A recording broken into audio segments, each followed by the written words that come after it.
Welcome to episode 51 of How About Them Huskies. I'm Connor. I'm joined tonight by Matt and Andrew. And we got another big one, another top 10 matchup this week for the Huskies. It's their third top 10 matchup already in the month of December.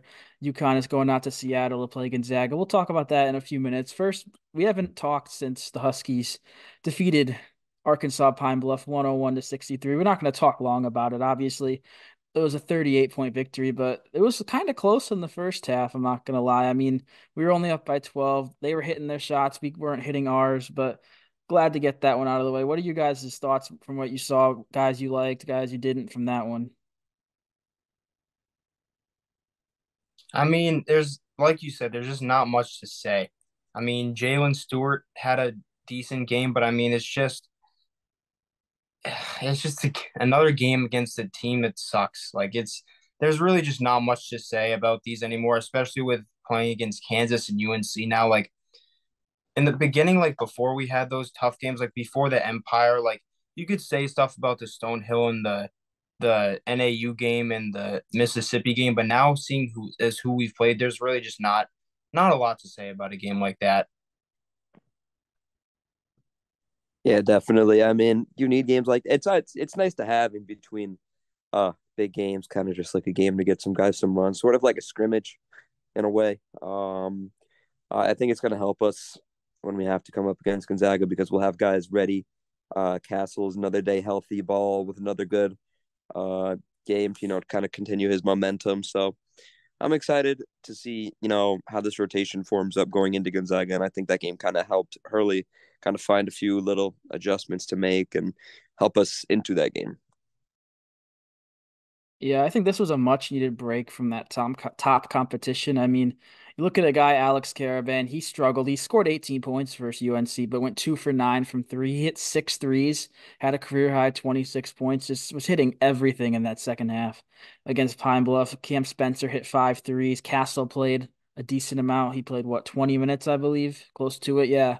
He's going to be a big factor versus Gonzaga. I feel like we'll see the first time he'll get up to that 25-minute mark and we need that. Tristan Newton had another Tristan Newton game, 16, 4, and 6. Klingon had 11 and 7. Solo Ball added 9. Overall, just a great offensive performance. And defensively, I mean, I don't really have any issues with how we defended. They just shot 40% from three. They made 13 of them. So you got to credit Arkansas Pine Bluff there. I just saw they played another game since our game. They scored 86 points, I believe, against South Florida. So they can score the basketball. We held them to 63, even though they shot well. But overall, like we said, a good win, a much needed game because you don't want to play three straight top 10. So glad we had this one in there. Yeah, and going back to Caravan there was a point between the games between Kansas and UNC where I'm pretty sure he was 2 of 19 from behind the line. Obviously, he had that finger bug going on, something probably messing up his shooting for him, but seeing him hit six in the second half there was great. Yeah, I feel like he's still a little banged up with the finger. Obviously, it's healing. He said, I believe he dislocated it. I don't remember exactly. I'm pretty sure that's what he said, though. Dislocated a finger, so they were taped up. That's obviously going to affect the shot. I mean, I've never dislocated a finger, but I can only imagine trying to shoot a three-pointer with it. It probably wouldn't even hit the rim. So for him to even go 2 for 9 was impressive, and his misses weren't bad in that Carolina game, but yeah, great to see him bounce back. I mean, I don't think I envisioned Alex Caravan getting up to 26 points in a game this year. I mean, obviously we knew he would take a leap from last year, but with other guys like Newton and Spencer, I didn't think all those points would be there for him. But obviously he proved me wrong, had a great night. Uh, I'll talk about the bench for a minute. I know Andrew, you mentioned Jalen Stewart. He had a great burst in the first half. That was really weren't many positives in that first half. He had 7 points. He had a nice little pump fake into a mid-range jumper. He didn't play at all against Kansas or Carolina, not even like the couple minutes he had been playing to spell Caravan at the four. I feel like there's a chance, especially going out to Seattle. We're kind of getting to the Gonzaga part now. He's out. He's from Seattle, Washington, in that area. I think he'll, even if it's only 5 minutes, I think he'll certainly get in the game, especially after the performance he had against Arkansas Pine Bluff. He really impressed in his limited minutes. And it definitely surprised me that he wasn't playing at all in those two games because I thought, he looked ready for the college game. I said it in an earlier episode. He just has that build. He has that confidence to his game where, he can get to the basket easily. He's a built guy. He can get by defenders. So I'm hoping to see some of them against Gonzaga, even if, like you said, it's only 5 minutes. But I definitely think he's ready to be playing in games like that. All right, I think we're ready to move on to the Gonzaga preview. The reason I'm sure you all clicked this video or clicked on the link to this podcast, a rematch of last year's Elite Eight where the Huskies won 82 to 54. I'm not expecting that on Friday. I'd be shocked if we win by near 30 points. And that was, I'm not going to say once in a lifetime, but Gonzaga wasn't bad at all last year. We just had one of our best nights. They had one of their worst. I mean, the teams look very different as well. I have last year's box score up here. Obviously, we're bringing back Haraban, Newton, Klingon, Diarra. Samson only played 3 minutes. Like at the end, he wasn't even a factor last year. But Gonzaga's only returning three players who played in that game. Nolan Hickman, a guard, who is one of their starters this year. He didn't score against us in 25 minutes. They're also bringing back Anton Watson, who's had 6.6 rebounds in that game. And they're bringing back Ben Gregg, the backup center, who had 6 points and 7 rebounds. So these teams, they look a lot different than they did, 9 months ago? A little less than 9 months ago. It's going to be a great game. What are you most looking forward to for this one? I'll start there. Like you said, I mean, not many guys coming back. Just seeing how the new guys handle a game like this. Again, this is three in the past 2 weeks, 3 weeks. So, getting Castle healthy, getting Ball, some more momentum. Just how the new young guys carry themselves into another third game like this in 3 weeks.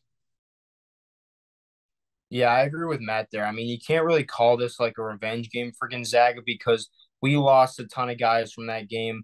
They lost a ton of guys from that game. So it's not like a revenge game, but I mean they still obviously want to beat us. But I agree with Matt. I'm looking forward to seeing the young guys play against a school who honestly, although they don't get it done in March, they're still a historic program. They're always a number one or two seeds, and they're always talked about in the tournament. They never get it done.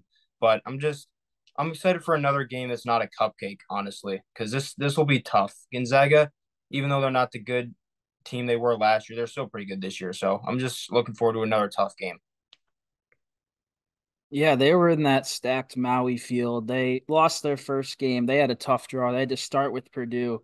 So obviously they fell to the Boilermakers, but they beat Syracuse out there. They beat UCLA out there. They beat USC. They played some tough teams. Their only two losses, I mentioned Purdue. They also lost to another Huskies last weekend, Washington. So they're definitely beatable. I feel like we know that. But what do you guys think the key to the game is going to be to defeat Gonzaga? Obviously, a tough team, pretty much on the road, even though it's a neutral site. Seattle's like 4 hours from Spokane on a drive, and it's like 7 or 8 hours flight. So clearly not a real neutral site. But what do you guys think the keys are? This is a little foreshadowing to something we're probably going to do later, but how Alex Caravan shoots the ball is a big one because his threes are just ginormous for us. He puts points on the board in bunches. So you need him healthy. You need him out there shooting how Alex Caravan shoots. And I need Danny Hurley to write up a good game plan because I attribute about 85 to 90% of our success last March to Dan Hurley's coaching. So I think if Hurley comes out with a good game plan, obviously they don't have the same guys that they had for years, such as Drew Timmy, who Sonogo just feasted on. But I think if Hurley comes out and has the guys, play their games and do what they need to do, then this game should be fairly easy. You said before you don't think we're gonna beat them up, but I think this is easily a game that we could win by 15 points. I mean, I think the main point here is gonna be the defense.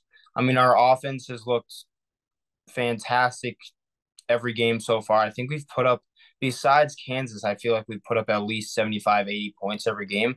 But for this one, I think it's going to be defense because honestly, our defense hasn't looked fantastic this year. Now, it hasn't looked terrible, but it hasn't looked superb like it did in March last year. So I think that if we just let Gonzaga run, then they're going to run us right off the court. I was going to say their court, but it's really not their court. But I think the key to this game for one of the first times this year is going to be just defend. Offense will come, just defend, defend, defend. Obviously, injuries hurt our defense. It also attributes to the health of Klingon and Castle, two of our best defenders. Having Diarra be able to come off the bench in limited minutes and play good defense on starters or bench guys is vital. So if Castle can get out there for 20, 25 minutes, that would be fantastic. Same with Klingon. Yeah, you mentioned DR off the bench. I feel like the key for us if to win is going to be our guard depth because Gonzaga, they really just got three guards that play. I mean, their fourth guard plays less than 10 minutes per game off the bench, and he hasn't even played in every game. So they really got three guards that all start. I'll break down the roster in a little bit, but obviously we have Newton, Spencer, solo baller, Steph Castle, whichever one starts. I don't actually don't know. We can talk about that real quick. Do you think Steph returns to the starting lineup? It's a weird. What do you guys think? Yeah, I think Castle definitely returns because he had his his 2 games to sit, 3 games to sit. So I think he's definitely going to return in this one because we need this one, of course. But I think it's time. Honestly, you got to get him back somehow. You can't just keep giving him bench minutes. He's got to play against the starters somehow. So I think he definitely will start. Yeah, I agree. I mean, you rest him for games like Kansas so he can make it back for Gonzaga. It, it's it's hard to say. I mean, if we played another team like Arkansas-Pine Bluff today, um, I'm not sure that he would start. But since we're playing Gonzaga, since he got his rehab and since he got his bench uh minutes, I assume he'll be back. Yeah, I agree. I think he'll end up starting, but it wouldn't surprise me if Solo Ball stays in there. He's played well. I still think we're going to see the 25 to maybe even 30 minutes out of Castle, even that's off the bench. But I'll round it out. I agree. Castle will return to the starting lineup, but shout out Solo Ball if once that eventually happens. He certainly held his own in his what 8 starts, I believe, 7 or 8 starts. He held his own. I was kind of nervous when I saw he was starting. I assumed it'd be Hassan Diarra, the senior. When I believe Mississippi Valley State was the first game, I was like, really? They're starting Ball? I was honestly surprised, but he blew away my expectations. So shout out to him. Yeah, definitely a little breakout from Ball, which you love to see. Um, Definitely will help too if he comes off the bench and has the sort of production that he had in these games where he was starting. So, I mean, you love to see some things like that. So the same thing with Samson. So good to see. Yeah, I mean, a closing point with this discussion. I feel like last year we had a guy like Joey to come off the bench, a guy like Nahim Aline that could come in, hit a shot immediately.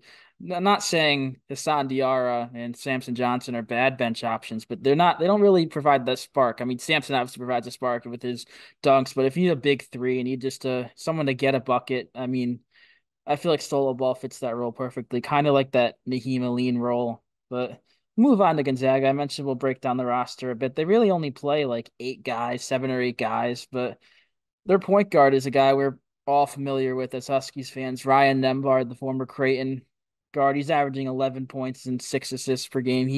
We know him. He's solid. He's not the best scorer, but he could certainly distribute. The other guards, Nolan Hickman, I mentioned, he's having a solid year, and Dusty Stromer, who you can knock down a three. You got to watch out for him. But their front court is really their strength. I mentioned Anton Watson. He's more of a defender, but he's had some big games scoring. He's averaging 14 and 8, which he didn't obviously know Drew Timmy, so he has more opportunities, but he didn't really average close to that.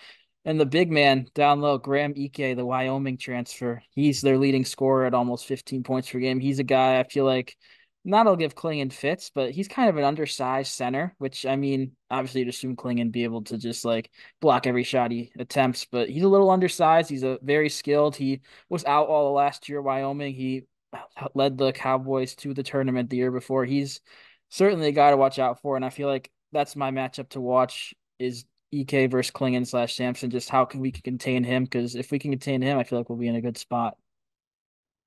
Klingon is obviously who you think of when you think of a big man matchup, but having two big men and then having Alex Caravan slotting at the four, sometimes that becomes a little concerning, especially after the start of last year. But I'm very curious to see how Caravan holds next to Klingon, how that duo kind of comes together. If Caravan can pull him out to the perimeter, I think Klingon could have a field day inside.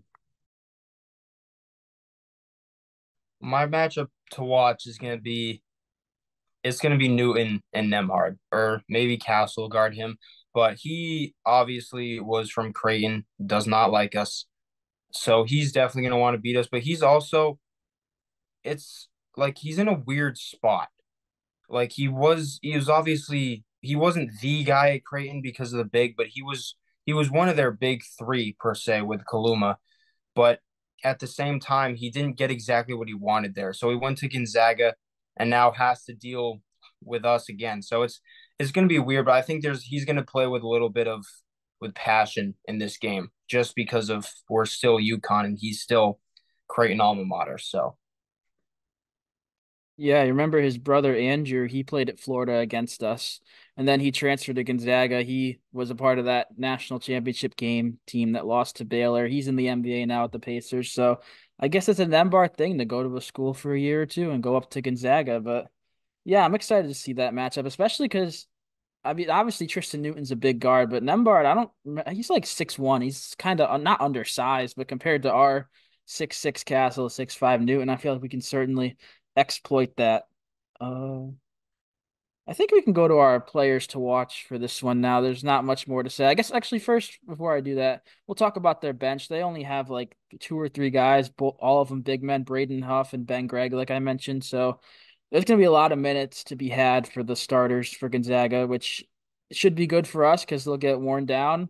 And they're going to have some bigger lineups out there. Like I said, they only have three guards. They're not all going to play 40 minutes. So they're going to have three like front court players at times, which could cause some issues for us, but I'm not worried about that really.